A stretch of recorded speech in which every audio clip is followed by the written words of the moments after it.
Hello hi friends అందరికీ. నేనైతే అందరికి ఒకటి చెప్పాలనుకుంటున్నా.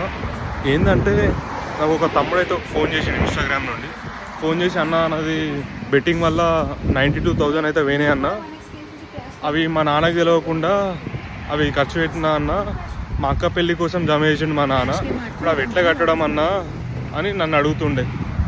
బ్రో నాకేమైనా సపోర్ట్ చేస్తావా బ్రో అంటే, బ్రో ఫైనాన్షియల్గా నేనైతే ఏం చేయలేను, బట్ ఒక వీడియో చేసి అయితే అందరికి తెలిసేలా చేస్తా అంటే, అన్న ఓకే అందరికి హెల్ప్ అవుతుంది చేసే అన్న అని చెప్పిండు.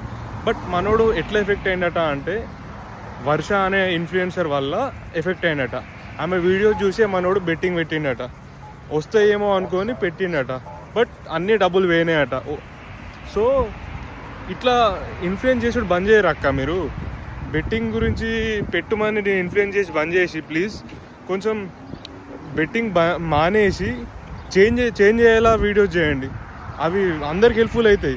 ఓన్లీ మీరు బెట్టింగ్ వీడియోస్ ప్రమోషన్ చేసినప్పుడు ఓన్లీ మీకే హెల్ప్ఫుల్ అవుతాయి, ఏంటంటే మీకు పైసలు వస్తాయి కావచ్చు, బట్ చాలామంది పైసలు పోగొట్టుకొని వాళ్ళు ఇబ్బంది పడతారు. వాడు ఏమంటున్నాడు, అన్న నేను సూసైడ్ చేసుకోవాలి అనే ఆలోచన వస్తున్నాయి అన్న అని అన్నాడు.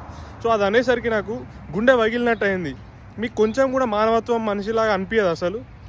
వీడియోలు బెట్టింగ్ ప్రమోషన్స్ ఇచ్చుడు బంద్ చేసి జరా మనుషులు చేంజ్ అయ్యేలా వీడియోస్ చేయండి ప్లీజ్. కొంచెమన్నా మారండి ఇప్పటికైనా.